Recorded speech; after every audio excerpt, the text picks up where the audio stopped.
stuff and then go from there. Okay. Yeah. Last time I went over how to get your master luminance. So you know, here's your master luminance picture. We went over how to generate this, stack everything, calibrate it. We went through that whole process. And you get a master luminance, and then you get a master RGB. So now we're ready to take these pictures into Photoshop. Actually, I think I'm supposed to, there we go, share screen. Where are we? Photoshop. Okay. Share. Can you guys all see that? No, we don't see a screen share. Just now we do. Okay, so this is Photoshop. What I was showing before, let me get back over there again and share the other screen, which was, where was it?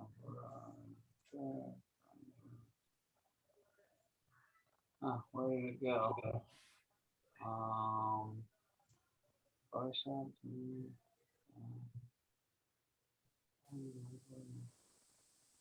Why is it not showing up?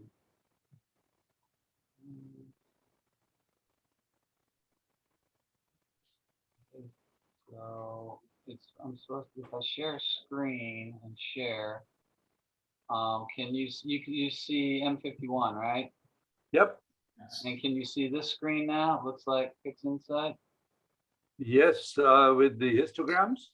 Yeah, over here. Okay. So like I said, I went through how to, here's your master luminance, and then here's your master, there's your master luminance and your master RGB. So last time I went over how to take all your raw images, calibrate them,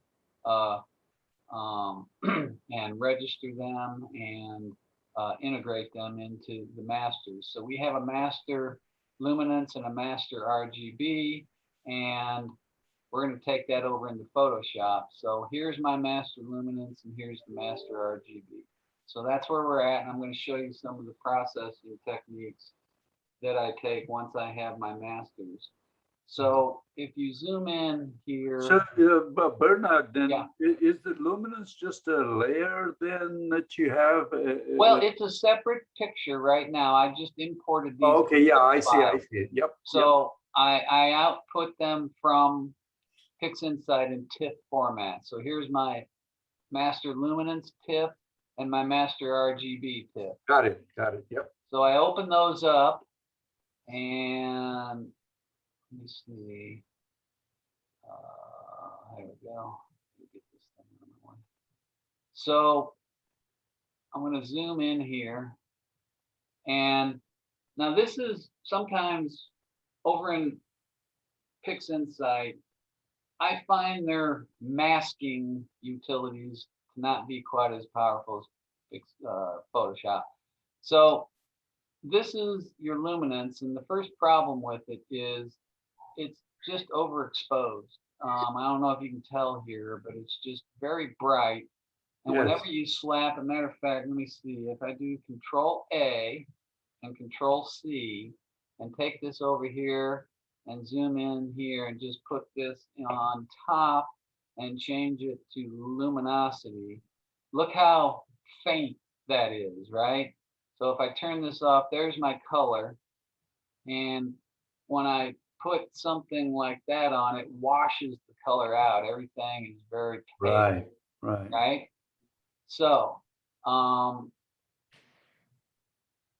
what I'm going to do is I'm going to take my lasso tool and I'm going to isolate on, oh, what's going on? Ooh. I'm going to take my lasso tool and I'm going to go around my galaxy here.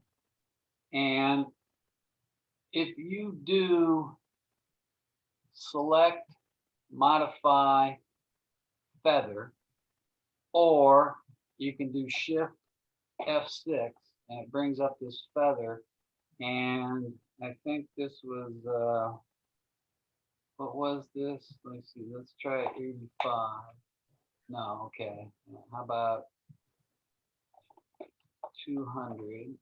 Yeah, so I like to feather a lot. So 285, if I'm not mistaken, that's too much.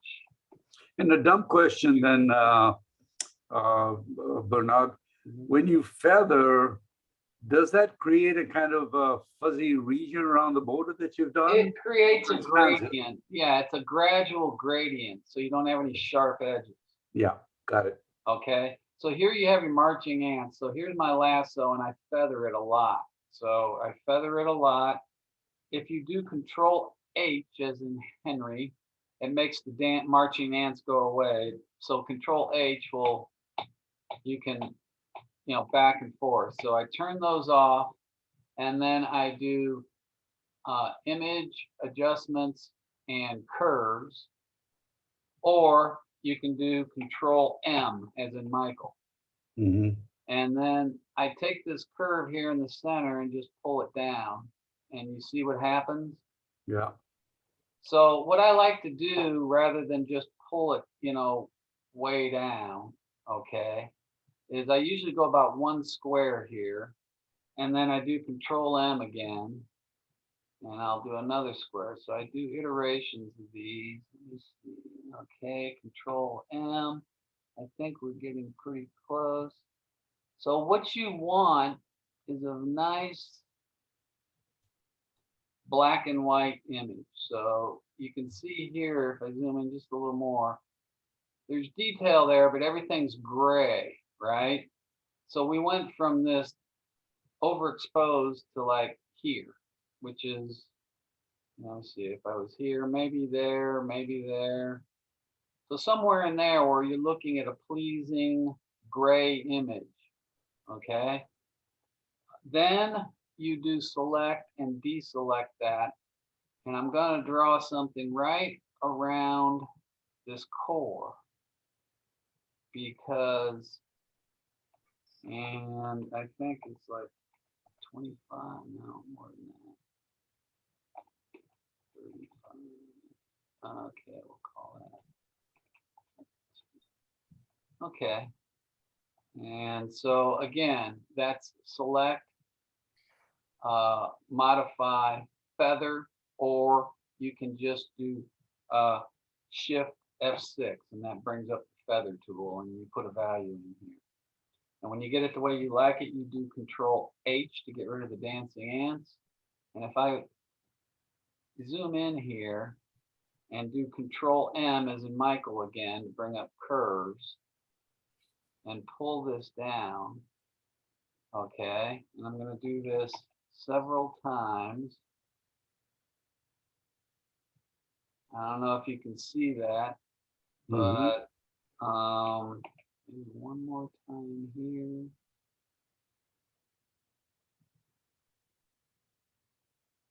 Okay, then I'm going to hit Control D as in Dave, or Control H and then Control D. So I deselect.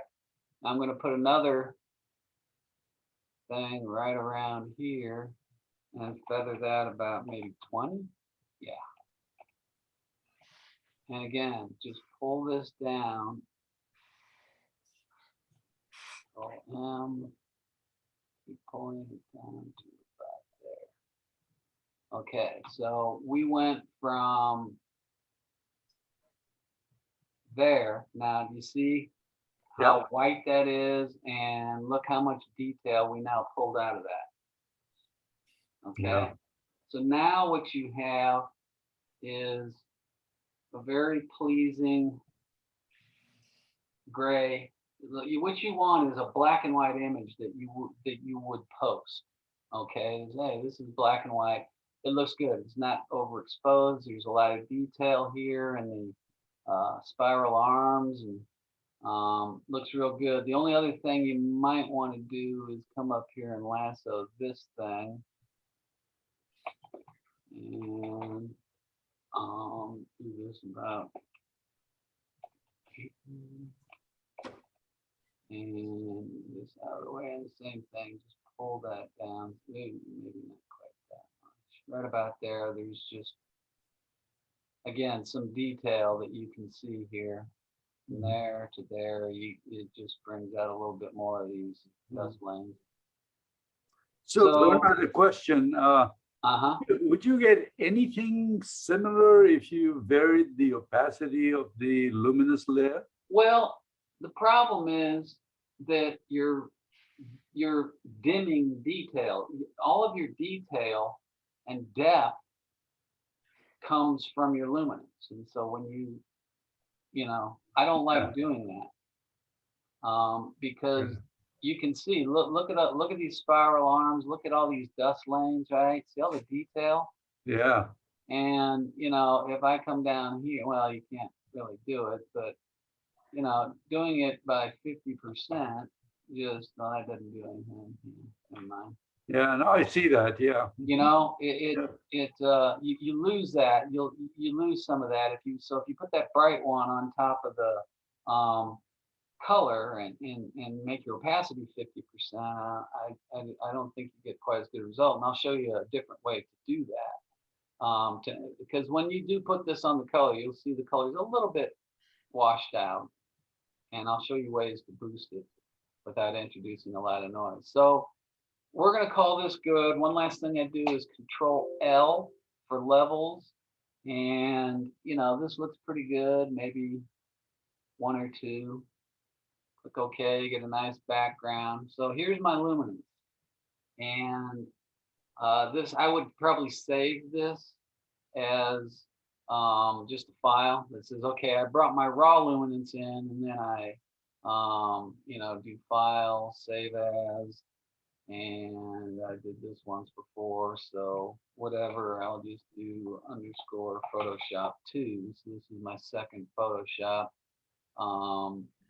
Let's see, do save and click OK. And now I've got TIFF. So I can come back to this. So I don't have to go through all of what I just went through. So here's my luminance, and I'm happy with that.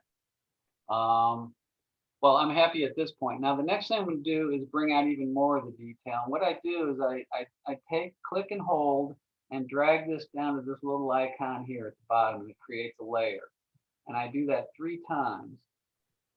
And then this one here on the bottom, I click the eye so it goes off.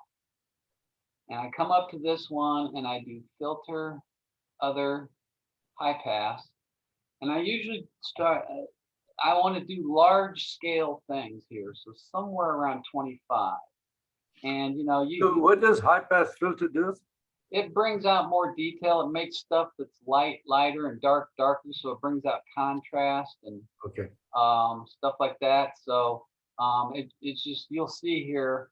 So somewhere around 25, I click OK and change this to soft light. Now you can change it to soft light or overlay. I tend to do soft light, but again, if I blink this, see the detail that it brought out? Yeah, absolutely. Okay. And then I come down to this layer and do the same thing, filter other high pass, but I'll somewhere around 5, and I'm going for all the fine detail with a pixel size or a radius of 5, and I click OK. And again, I do soft light. And you may not be able to tell, but doing this high pass does kind of hose out your stars, and some of the brighter areas get real bright. So I come in here and do select color range. And up here in sampled colors, I go to highlights, and I make the fuzziness about 30%. And the range about 190 is where I usually go. I've found that to work, but you can play with these sliders. And when you click OK, it picks your stars and all the bright parts of your image. And then I select, modify, expand, and I usually expand this about 6 pixels. And then I do select, modify, feather, and I'll feather half that, or 3 pixels.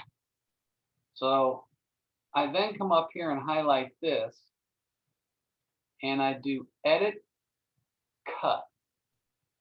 And basically what that has done, you see what it's done? It's just literally cut those pixels out.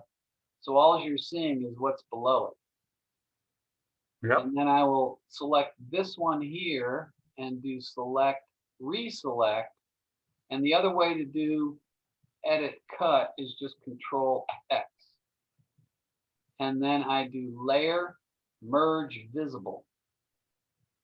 And then I bring this eyelet back. And if you can tell from blinking this, what I've done, right? Yeah. You see the extra. Now, again, you can play with this, right? Here's 0. So you can play with this slider. If maybe this is too much for you, we back this off to 80%. And you can blink it until you get where you like. And I guess we'll call that good. And you just do layer, flatten image. Mhm. Okay. And then, wait a minute, let me see. Visible. So, yeah. So what I will do here, rather, once I get it the way I want it, where I change my opacity, I will hold down the Alt key and click this little camera looking thing here.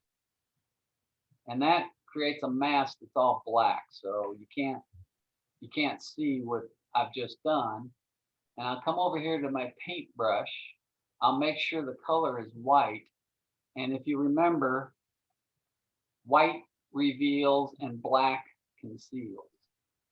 So I will just come over here, make sure I'm on the mask, and then just start painting just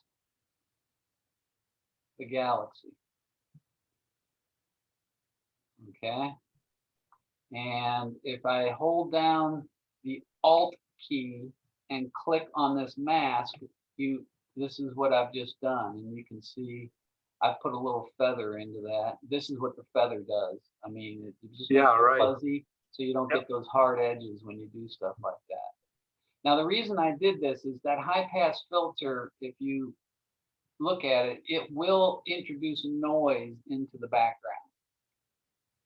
So I'm only interested in highlighting what I did to the galaxy, and The background.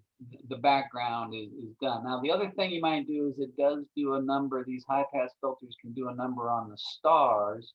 So you can come over here to the mask again, change this back to black, and then you, to make this bigger and smaller, on your keyboard, there is the open bracket, makes it smaller, and close bracket makes it bigger. So I'll make this like this and just click and paint over in black some of these stars. And that's just some of the brighter stars. Maybe they're a little too bright. So so I've done everything I want to the galaxy, but if again, hold down the Alt key and click on the mask, you can see I put little black stars in there, okay? And then if you hover over the mask, right click and click select and mask, this is where you can come up and I'll play around with the feather, and then this shift edge maybe makes it bigger or smaller. So I'll shift it maybe 8 or, up to maybe 10. So before we proceed, this is in preparation for what? I'm going to put this luminance on top of my color and combine them to get a color image. Oh, I see. So this will only affect those areas then, huh? Right. Okay, got it. So you click OK, and then if you click this off and on, you can see what you've done. And I think you'll agree that from there to there, you've brought out a lot more detail, right? Yeah. And then you finally layer flatten image, and now you've got your final luminance. And then this is what I would save as, again, file, save this as Photoshop 2 or whatever you want to call it. And this is a nice luminance layer with a lot of good detail. And Sure is. Yeah. you do Control A, select all, Control C to copy, and you click on your RGB and do Control V as in Victor and change this to luminosity. And already you can see you have What a difference, huh? you have a halfway decent image there, right? Yeah. So, I mean, you were asking, some people come over here and they change the opacity to 50%, right? It brings out more color. I don't like doing that because what I do is I take the color image and I make, again, another copy. So you click and hold and drag it down and hover over this little icon there. And I do image, adjustments, match color. And then for source, I select, this is RGB3. And for color intensity, I usually do about 125. And for luminance, I do about 110. And click OK. And can you see the color pop a little bit when I do that? Yeah. Is it coming across? Yep. Yeah. So you can play with that and bring up the color as much as you want. But that just boosts the color a little bit. And then you do layer, merge down. And it just merges that. So you still have a separate luminance. Here's your luminance layer. Here's your color. Oops. Here's your color layer. Yeah.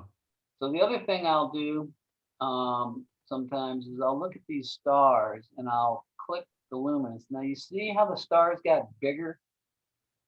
Try again. When I turn this off, do you see how the stars get slightly bigger? Yes. That means that the luminance stars are slightly bigger than your color stars. So there's this filter plugin that I have from RC Astro called Star Shrink. And I'll put this in there and I'll usually dial this back to about 3 and a radius of 20 and click OK. And bing, it's just going to shrink your stars. Now, when you click, they're pretty close to the same size, right? Maybe Yeah. still a little bit bigger. So maybe I go back up here and do filter, RC Astro, Star Shrink, and change the strength to 4. And click OK. And So one question, Bernard, Uh-huh. had you done any star processing before you started playing with these luminance and RGB layers? Pardon me? Had you done any star processing before this? No, I mean, I just did what I did last time. I combined, you know, I did the stacking and created a master luminance and a master All right, LCD. That's all I did. Yeah. Over, you know, so what if you look at what I did last May, that's what I did prior to this. And you saw I brought in a master luminance and a master RGB. So now I processed that luminance like you just saw. I dialed back on the intensity so that it's more of a pleasing gray image and not a bright white image. And then I used those high pass filters to bring out more detail. And then I posted that on top of my luminance. So you always copy your luminance and put it on top of your RGB. And that's what I have here. And what I've just done is there's still a little bit bigger, but I'm going to call that good. God, that's very good. Okay. And then I do layer, flatten image. Now right here, I'll do Control L to bring up levels. And yeah, you always want this little floor here, right? You want to make sure you didn't clip anything. In fact, when you open up your images, the first thing I do is Control L.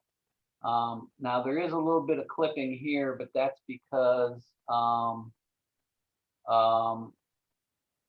this crap over here on the left that I'm going to crop out anyway, right? So you've now got your luminance on top of your color, and you have a nice color image here. If I do Control L, I haven't clipped anything. I have this little tiny boot heel down here, a little bit of space. So everything's looking good. The only other thing you can do is click on your histogram and change this to colors. Yeah, and those are lined up pretty good. You want to make sure that you don't have your green, you know, that these are all nice and lined up. So this is looking really good. Okay. And so the next thing I'm going to do is I'm going to show you how I generate a star mask, because you can use that. You don't need it quite as much for galaxies, but you certainly need it for nebula. So I'm going to create another layer again, and I'm going to do filter, other, high pass, and I'm going to make this about 1. And then I do filter, blur, Gaussian blur about 1.2, somewhere, right around there. And then I do image adjustments threshold. And then you use your up arrow key, go once, twice. And then I'll click OK. And again, you do Control A and Control C to select and copy. You click the channels over here. Then you select this icon, new channel, I'm going to call it stars, and Control V, copy that into there, Control V to deselect it, select the layers again, and then just delete this, put it over in the trash can. Now when you do select, you can do down here load selection, and you'll see stars, and you click OK. And there's all your stars. And again, you can do Control H. Sometimes the only problem I find with galaxies is that it gets stuff that you don't always want. So sometimes what I do with galaxies is I click the lasso and I click the Alt. And I don't know if you can tell, but when I click Alt, a little minus sign shows up. And then I just draw around the galaxy and deselect everything. Then I use the magic wand, hold down the shift key, which is to add, and then I'll go reselect some of my larger stars in here. Ooh, Control Z. If you click the wrong thing, do Control Z and undo it. But you shift and click, shift and click, click. That's probably good enough. That one. I think that's good enough. Well, maybe that one. That's good enough. Now, the other thing you can do is sometimes you just go through here. It doesn't quite get some of the bigger stars. So you just go and click on some of your bigger stars. Make sure they're all selected. I have to admit, sometimes for Nebula, this process takes a while. I gotta, I'm anal. I go through the whole thing like this, okay? And I look at every single star, and I make sure they're all selected. Okay, and then I drag this over here a little more, and this one's not selected. That one, I may go a little faster today. And shoot for the very obvious ones.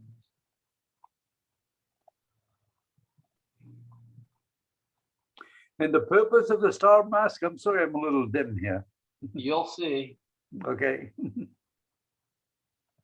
You almost always need a star mask. Oh, there's a bright one that didn't show up. Oh, man. You almost always need a star mask when you're doing astro photos. And I found this to be, I don't know if you look at the Control H, it gets every star.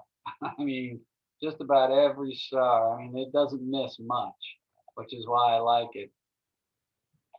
And then I'll go through and call that good. Then I do select, modify, expand, and I usually expand about 2 pixels. And then I'll shift F6 and feather it 2 pixels. And then come up here and do select, save selection, and I'll select stars, and you see how it says replace channel. I click OK, and then Control D to deselect. I now have a star mask that I can call up anytime I want. So now when I do select, load selection, select stars, boom, there's my selection. Okay. Yeah. Okay. So the reason I do that is the next thing I'm going to do is I'm going to look at this, and actually it looks pretty darn good. You don't lose, sorry, Bernard, do you lose color of the stars at all in this process? No, I don't. I mean, you can, I don't know what you think, but it looks like the stars are No, pretty I close. wasn't sure. Yeah, okay. Yeah, I mean, a lot, I mean, a lot comes from having a good RGB image and again, not overdoing your luminance. I think people stretch their luminance too much. You want a nice gray image with a lot of detail. It shouldn't be super bright. Mhm. And I think if a lot of people do that, and that washes out their color. So, Okay. so the next thing I'm going to do is I come down here and make another layer, and I come up to filter and I do camera raw. And I don't even know if I'm going to need it for this one, but I zoom in, maybe 200, real close. You know what? I took so much, I'm not seeing it. What I usually do over here in detail is you can do noise reduction, which can you see how that smooths everything out? Yeah. So the noise reduction, I'll do maybe, you know, up to about 10, sometimes 20, but mostly 10. Then color noise reduction really works on those. Have you ever seen your colors where they're splotchy, and it gets rid of that. But on this image, I am just not seeing any. So I'm going to call it good. That's not always the case, but I will reduce the noise at this point because the next thing I'm going to do can introduce some noise. So basically I'm making it smooth and then I'm going to sharpen it later. So I don't want to sharpen noise, right? So I get rid of as much as I can. And then that way I'm not sharpening it. So I've made this separate layer, and a sharpening technique I use that works real well is image, adjustments, desaturate. Turn this into a black and white. You filter, other, high pass, and I usually find somewhere around 4 pixels is good. And then I do filter, noise, reduce noise, and click OK. And it's gonna get rid of some of the noise that you get with the high pass filter. And then I change this from normal mode to linear light. And as you can see, that's way too much. So I come up here and I usually back this off to about 20. And if you click this, maybe I'll do 30.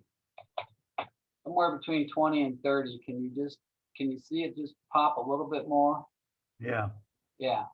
So you want this to be somewhat subtle, you know, somewhere 20, 30, you know, maybe I'll make it 25. Okay. And again, this just pops a little more detail, right? Mhm. Now, the problem you may notice is watch the stars. They get all hard and gnarly and ugly. So there's 2 ways to do that. One is select, load selection, select your stars, click OK. Then come over to layer, layer mask, hide selection. Now if you Alt and click on your mask, you're hiding your stars, right? Yeah. So you've done this sharpening, but you're not, you know, you're not affecting the stars. And then you would go feather that mask again. You hover over, right click, select and mask, and it brings this up. And you can feather that a little bit and play with shift edge to make them a little bit bigger or a little bit smaller. But I'll show you another one that I do because again, these things tend to add noise to my background. So on a galaxy, what I will sometimes do is I will hide this, Alt, and again, use my paintbrush, make sure this is white, use the open bracket to make this bigger, and then just paint over this. Again, I've gotten that pop, but I haven't done anything to my background or my stars. And the same thing, make this black, use the open bracket to make it smaller, and deselect some of these stars.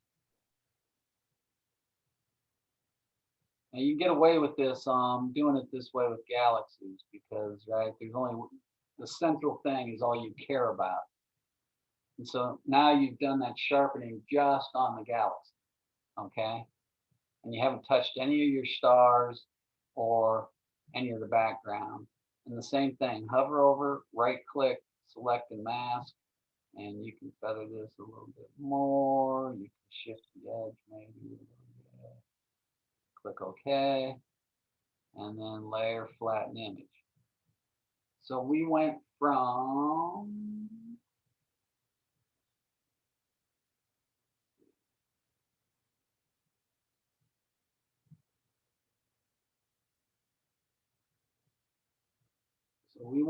that to that. And it may be subtle, but I think you popped a little bit of detail in there. Now, the next thing I'm going to do is for certain galaxies, and this is one of them. I've got this, I took some hydrogen alpha data that you can see here for a lot of those H2 regions.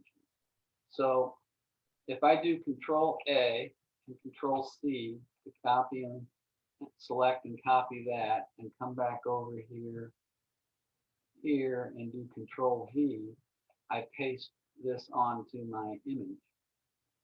I then change this to overlay, and then you double click on this layer, and it brings up this dialog, and you get rid of the green and the blue. Oh, actually, one thing I do after I do the overlay, I usually do filter, other, high pass, and again somewhere around 40 on this one, and click OK. And then I double click on this. Oops. Double click on the layer to bring up this dialog box and get rid of the green and the blue. And click OK. And you can see here that it's really highlighted some of those H2 regions, right? Yeah. But maybe a little too much. So again, you bring this all the way down, and you just start pumping up the slider until maybe there. So can you tell the difference from there to there? It just pops some of those H2 regions, and that's the taste, right? All along in here, if I blink this, you can see how it's just bringing that up just a bit, right? Yeah. And this is to taste. So that's a method I use if you want to take some hydrogen alpha and put it in your galaxies. That'll work. But I usually find that you need to be, you know, maybe make this 25 or 30, but you want those to pop a little more, but you got to be careful, in my opinion, because you can see, boom, you know, it's like it looks like somebody strung Christmas tree lights on. But if you do it just a little bit, it brings it out without being too bad. And again, same thing. I'll hold down the Alt key, click on this little camera icon, create a mask, come over here, use my open bracket to make it bigger, and just paint over central part of the galaxy here where most of your H2 regions are. And so that just lets that through. And oops, I was painting in black, which does absolutely nothing. So go over here and paint these and bring those up a little bit. So okay. And again, same thing, select and mask, and I'll, oops. Sometimes when you go Alt, click on here, you can paint some spots you missed. Then Alt, and you right click, select the mask, and play around.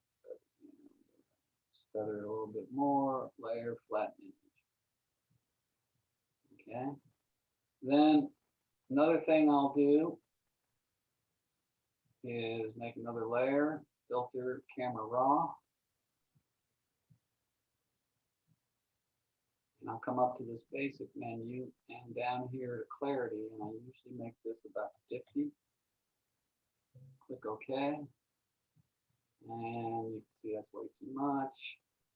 So I'll just play around with this.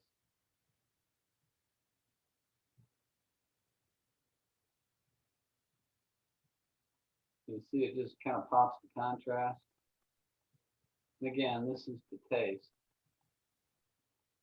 Okay. And same thing, pull down the Alt key, make a mask, and paint over it so that you're only getting the galaxy.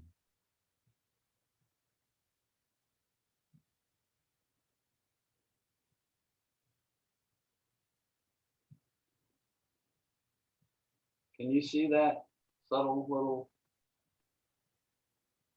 kind of brings out the spiral arms a little bit more and Yeah, very so. improves the contrast. Mhm. Let's see to miss that spot. Hover over, right click, select the mask, play with feathering.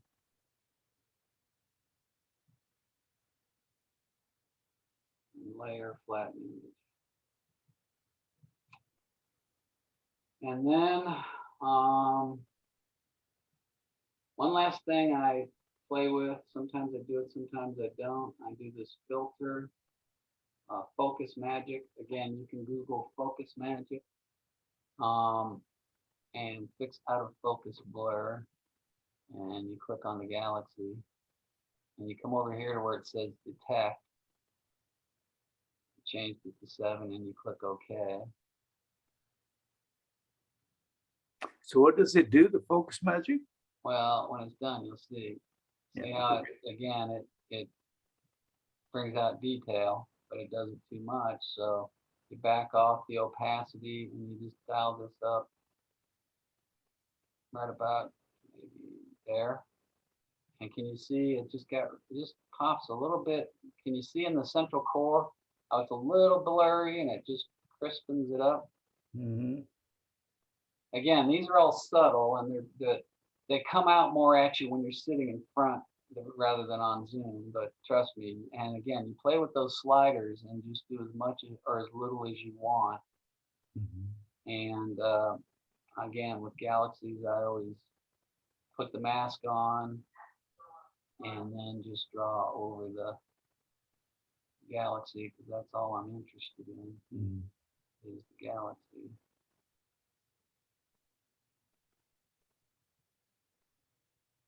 And select the mask.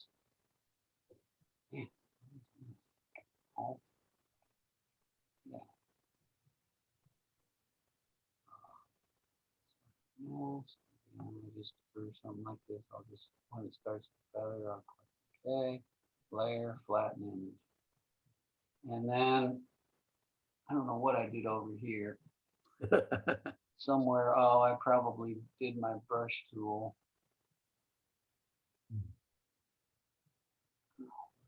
What did I do? Yeah, master opacity, add layer mask, brush tool. I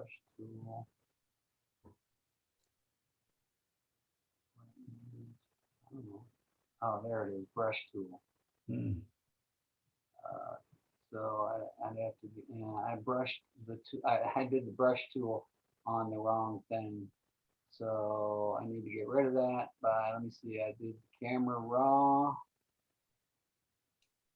and the focus magic. So I'll just go down and do filter camera raw. See, everybody has to go back every now and then. Mhm. Clarity 50. Okay. Opacity was about 25. Okay. Alt.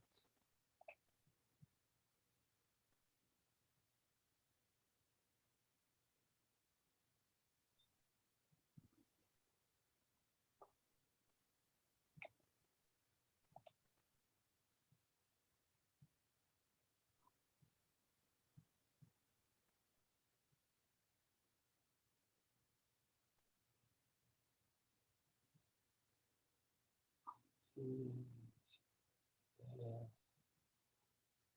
Focus, focus management, focus.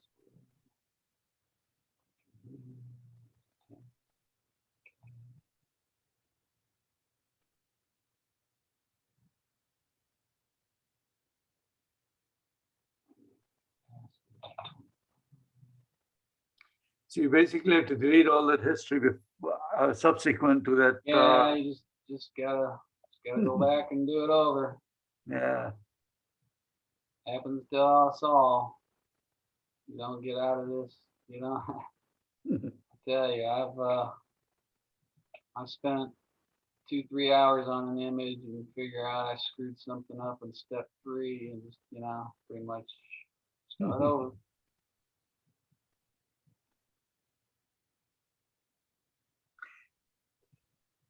Okay, and so I will then do file, save as, and I usually save this in Photoshop format. And I already did a PS1, so I'll just call it PS2. Click save. Then I'll come over here and come full scale. And then when I do image size, you can see this is 56.889 square. Wow. So I will come over here to crop, and I will make this 56.889, and I will make this 56.889, and cancel. And then I'll just click and hold and draw a box. And then, I'll play around with where I kind of want. I usually use these, the rules. So everything should be kind of in the center here. Maybe this goes a little bit more to the left. Maybe make this a little bit bigger. So somewhere in there, I try to look at my edges and not cut off stars, And then I'll just right click and say crop. And then I'll just call this file, save as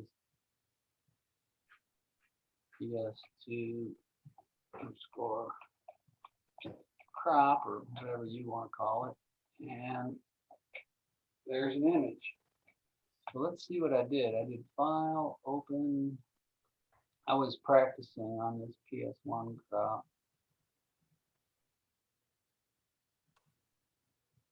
So there's PS1 crop. I cropped it a little bit tighter, but I don't know, maybe I did a slightly better job. Yeah, I think this is a little bit better job. I think I made those.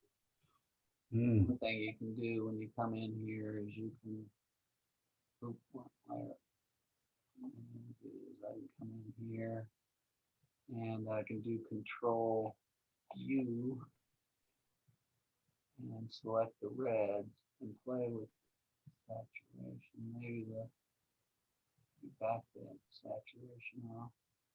So maybe these reds are just a little too red. I don't know, maybe there's some magenta in there.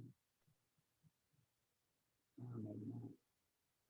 But anyway, and a quick and dirty, when I was practicing, I came up with this, which I think is a slightly better version than this.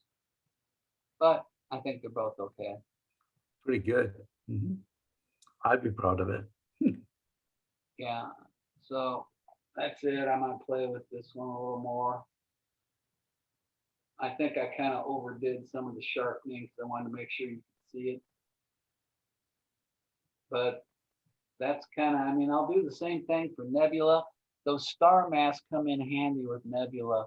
You want to make sure that if you sharpen a nebula, and sometimes nebulas don't need to be sharpened as much, but you can sharpen them a little bit.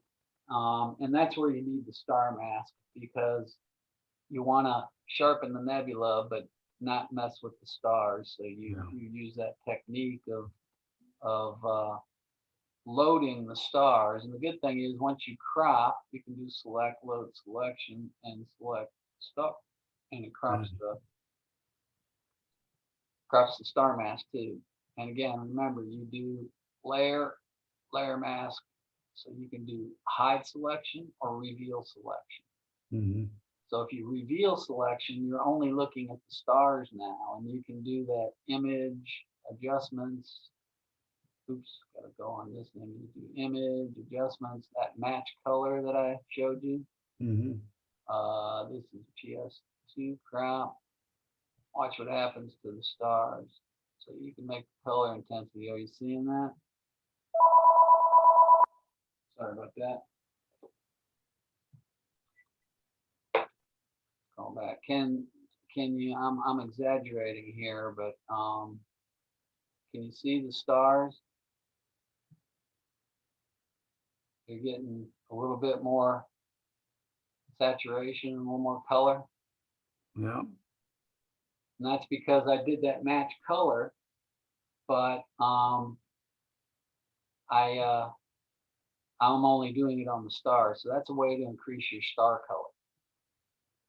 So use that same match color thing that I used. Another thing that you can do for color is image adjustments. Vibrance I find is good. So you can play a little bit with the, with the saturation, and then boost the vibrance. And if you look at the preview, is it coming through? Or you get a little bit more color, so you can play around with your stars that way to increase the color of your stars. You can use either one of those color enhancement techniques. But since you're since you're working on something like this, you're only affecting the stars. So a lot of the image processing is really it's really the masking, right? You want to focus on what you want to work on, and create masks for those other things. And star masks are the most important. That's why I always create one, and I keep it with the image. So every time I come over to channels, it's going to have the star channel that's always there.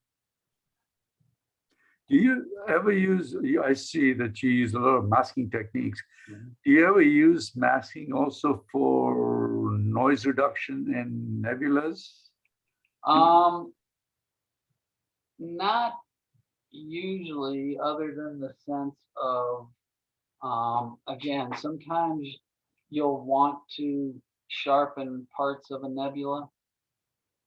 So when you do that, you're going to hammer your stars, and there may be other parts of the nebula you don't want to sharpen, and other parts you do. So anytime there's only part of the image you want to work on, you got to figure out, how can I make a mask? Yeah. So that I can do this to this part, but not the other. Galaxies are the easiest because they're usually just a central region, right, that you can focus on. Yeah. And there's a lot of black space that you just don't work on. I was also thinking about, when you stretch an image sometimes with Nebula, all kinds of noise pops up. And I was wondering if you could selectively use masking to kind of just stretch certain areas. Yeah, I do that. I do something very similar to that. So again, you use that lasso tool to create a section, and you can play with your curves on just that section.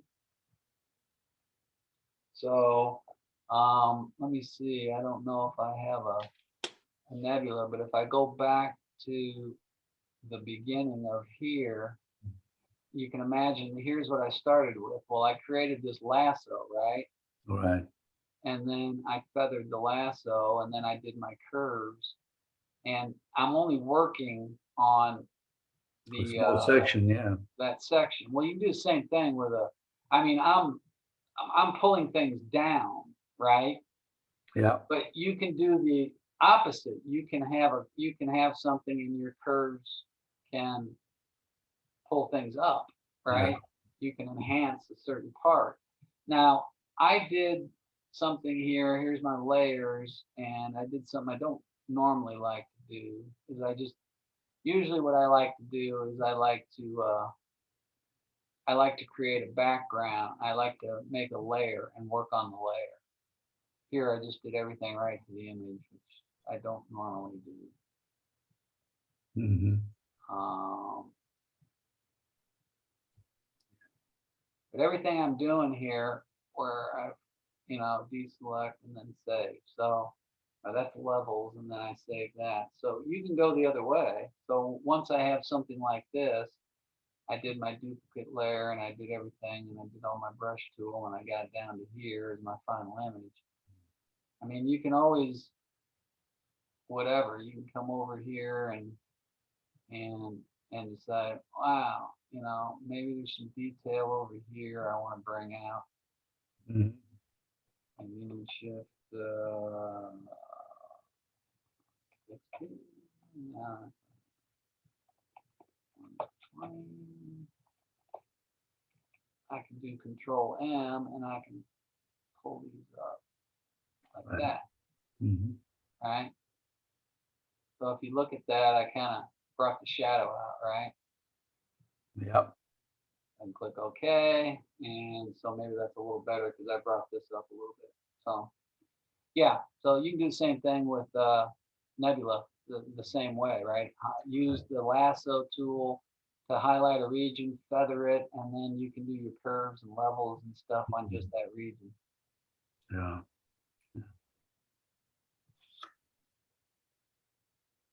Very good. Just a question that occurred to my mind was, you can almost drive this in your sleep, Bernard. Yeah. And, how do you master this? I tell you, I went to Adam Block's 4-day seminar one time.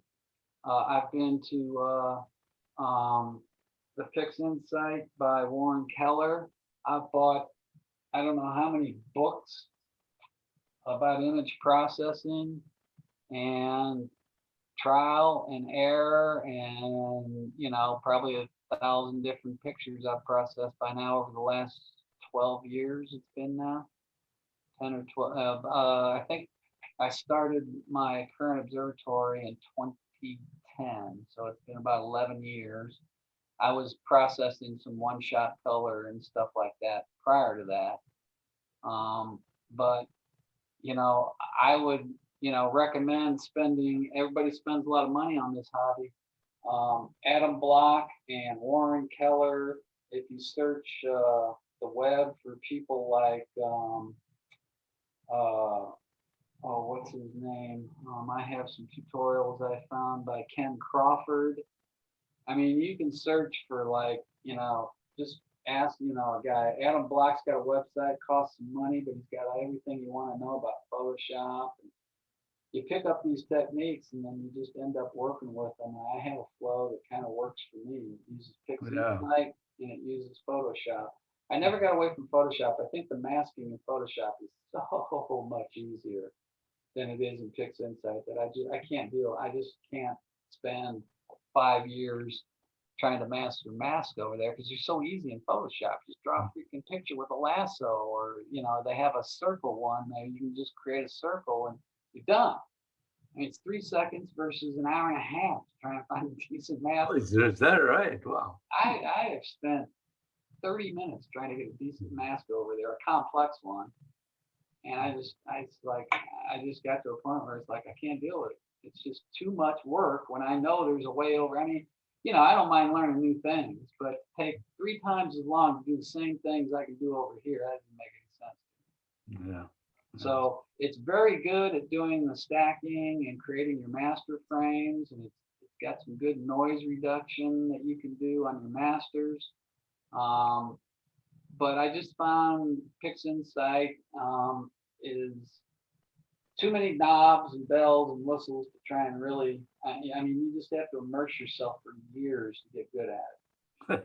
And the problem is I immersed myself in years with Photoshop and I know how to work it. You got the investment in. Huh? You know, I've gotten some AirPods and, you know, I'm doing something right because I'm getting, you know, I'm getting some pretty decent images by anybody's standard, I believe. Not some of them, I still do some clunkers. I was just playing around with, where was that?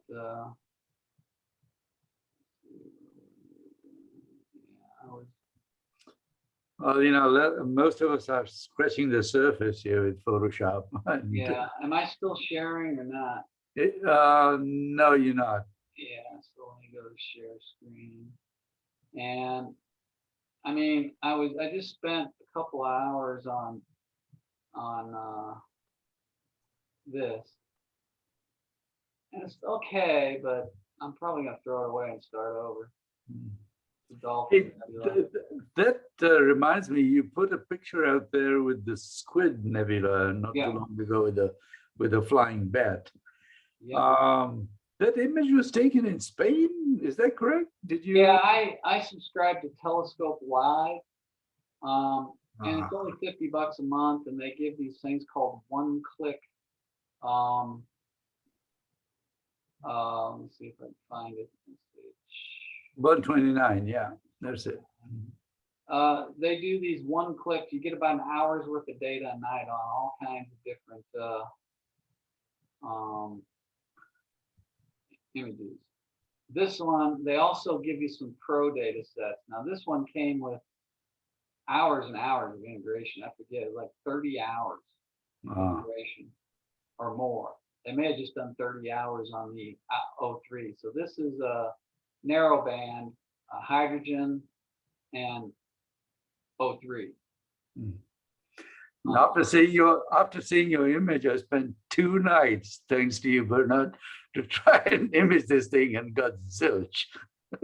Yeah, I tell you, are you using the one-shot color?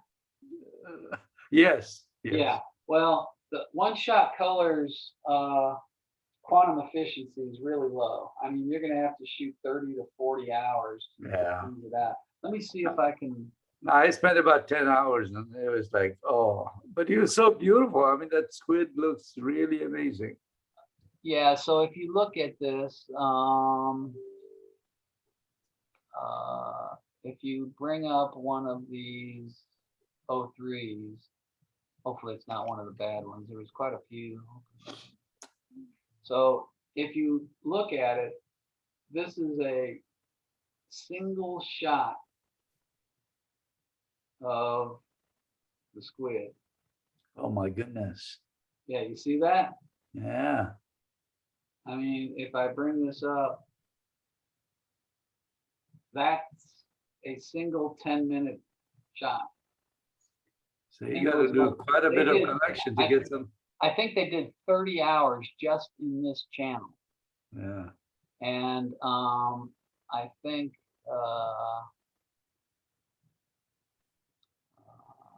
yeah, when I brought it up, where is the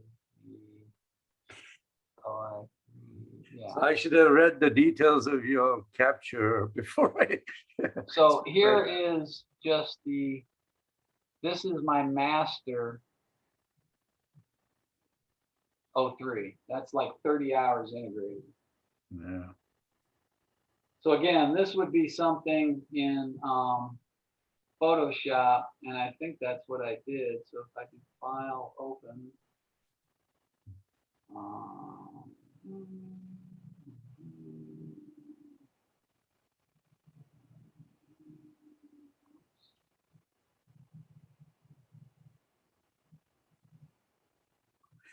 It was one of the prettiest things I'd seen, so I had to try. Yeah, you're gonna have, for the one-shot color, you're gonna have to. So again, Control L and like this. So one thing I would do is you can come in here, right, and play around. And I have got to find the time. The next thing I want to do, you know about my YouTube channel, right? Yeah. I need to do a narrowband training on that. But again, Control M for your this, and then,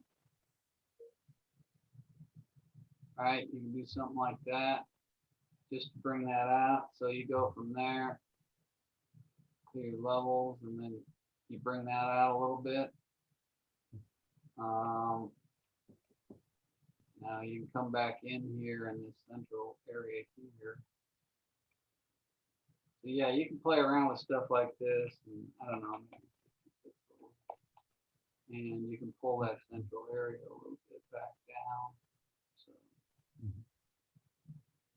but yeah, now you get more of a defined squid, Yeah. right? Yeah. It's And, very pretty. Yep. you can do stuff like an S curve that works on contrast. Oops, no. Control D, I'm gonna work on that. Control M. If you come up here and make the highlights, you make the bright stuff brighter and the dark stuff darker. Yeah. This S curve will, you can see it works on contrast, right? Yeah. You click OK. And so now this is my 03, and you put this on top of your, so for narrowband, the two types I usually use are the Hubble palette, which is SHO, right? Sulfur is red, hydrogen is green, oxygen is blue. The other one is HOO, where hydrogen is red, oxygen is green and blue. And so that one that you saw there was HOO. HOO. Yeah. But you can see here that I enhanced this area and then put it over the hydrogen. But you can take a look at Telescope Live. It's not a bad deal for $50. If you really want some good data, guy I know named Martin Pugh's got telescopes in Chile and in Australia. And it's usually about $300 a month to subscribe to those. He's got like a 17-inch plane wave, and a little pricey, but it's really good data. I think the one that is up for the People's Choice Award was in Australia, right? Yeah, that was actually Telescope Live. Yeah. That was these pro data sets. Every once in a while, they throw these pro data sets at you. And that squid, where it was down here. How much do you pay for? I should go This look. This is only $50 a month, and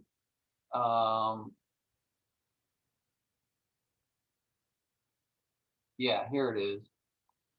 So this is 35 hours. And there was a nice tutorial by Adam Block because the data was kind of bad.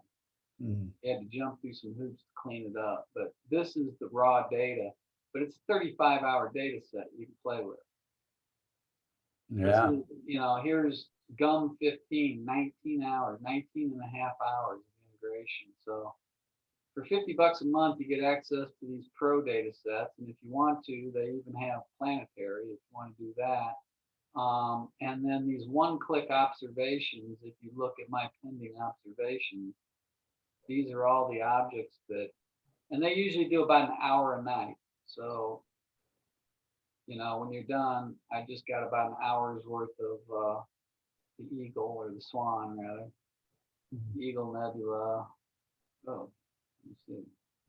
Ah, yeah. Oh, this one's new. So you just come over here and do download fits, and it downloads. So, right, if you look, these are all the ones that so they take pictures every night, and I just download it. You only get about an hour at a time. It takes a long time to get a decent data set, but you're going to get access to the Southern Hemisphere. They have stuff in Australia, Spain, and Chile. I Yeah, otherwise it's hard to capture certain Yeah. skies for us. So if I come down here, I do Eagle Nebula, and this was on CHI1. Select folder, extract. That's great. Mhm. Yeah, and so it's like there you are. So your recommendations for us to learn Photoshop and become more proficient would be those tutorials that you mentioned? Yeah, I learned a lot from Adam Block. I learned a lot on PixInsight from Warren Keller. If you Google Ken Crawford tutorials, he's got a bunch of stuff in there that's worth looking at. Forget some of the books that I have. One of the better ones is, I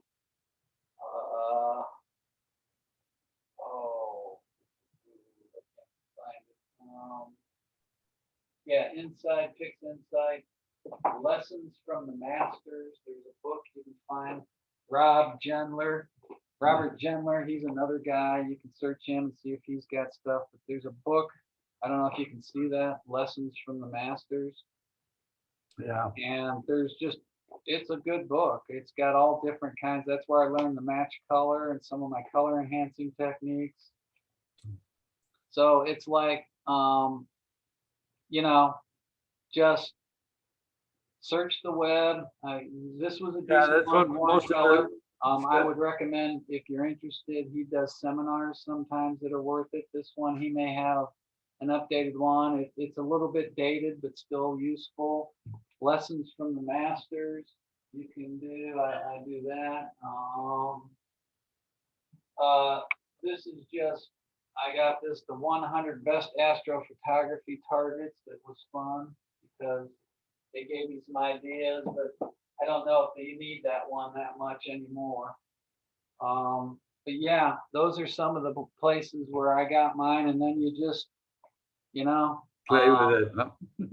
you can go to AIC. I've been there a couple times, so I've spent quite a bit of money. I figured I spend as much money as I spend on the system. I could spend $2,000-3,000 on seminars and books and training material. And in terms of data sets, for people who just want to learn and practice, don't necessarily want to spend $50 a month. Are there other locations where one can extract data and get data just to get some experience? It's hard to do for free. I've got my website's got data sets that you can purchase for pretty good price.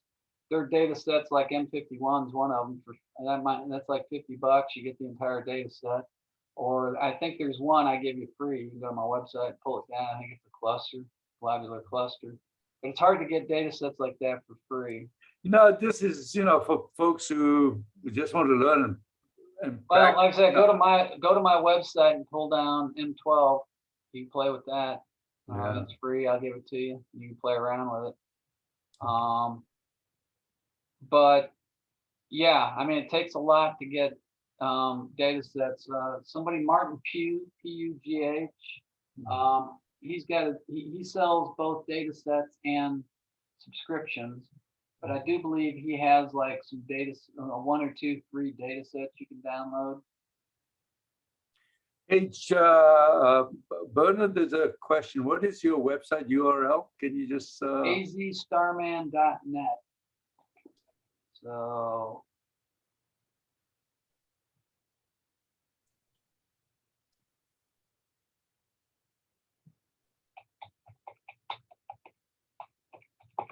So it's azstarman.net, and I sell data subscriptions for like 100, 150 a month, depending on how long you want to subscribe, and you get all my data from my CZ817, or you can come here and click on galaxies, and you can get complete data sets for any of these objects you see here. Usually about $50. I think there's 3 of them that are 75 because they're APODs, so I charge a little more. Mm-hmm. But it's a one-time cost, and the data's yours. There's usually, like I said, if you click on them, Most of them have quite a bit, about 17 hours, 18 hours, 20 hours, 29 hours. So, you know. Are they there's a- usually narrowband? All of them in narrowband?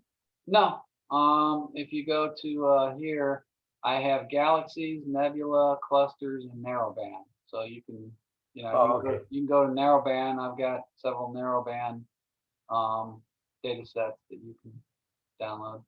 All right. Okay, very good, Bernard. Any other Any other questions questions from about people? what I who- went over, or stuff you're having trouble with that I may have run into? I know how to get hold of you, so I will contact you. Well, I think the key is your luminance. You really have to work on getting a nice, pleasing grayish luminance that's not blown out and white, because it's tough to get color. Adam Block did a very good, on one of his tutorials, he had like a gradient that went from like black all the way over to white, right? It was a gradient. And then he had like a color red, just a red. And when he overlaid that gradient onto red, over here where it was gray, it was red, red, pink, pink, pink, white. So the whiter it got, the more it washed the color out. So you want a nice grayish color. It's not too blown out. And when you combine it with your color, it's going to combine a lot easier, and you're not going to get those washed out limp colors. Yeah. But you know, there's that match color and the what's it called? In here, image adjustments, vibrance. Those are pretty good. The problem is just boosting saturation can put a lot of color noise in your image. The Yeah. match color I found doesn't introduce a lot of noise. Yeah. Mhm. No, I got a lot out of this, Bernard. Thank you so much. Oh, you're welcome. For your And, session. Thank you. If people have questions, I'll do my best to answer them. And hopefully you have the recording, because I know I went a little bit fast, but you can always Yeah. get the recording. No, we will have this recorded. We'll post this on our YouTube channel, and And you can search on YouTube for Bernard Miller Astrophotography. I have some tutorials up there too you can look at. all right, excellent. So Okay, again, guys. thanks, Bernard. Thanks so You're much. welcome. Take care. You take care.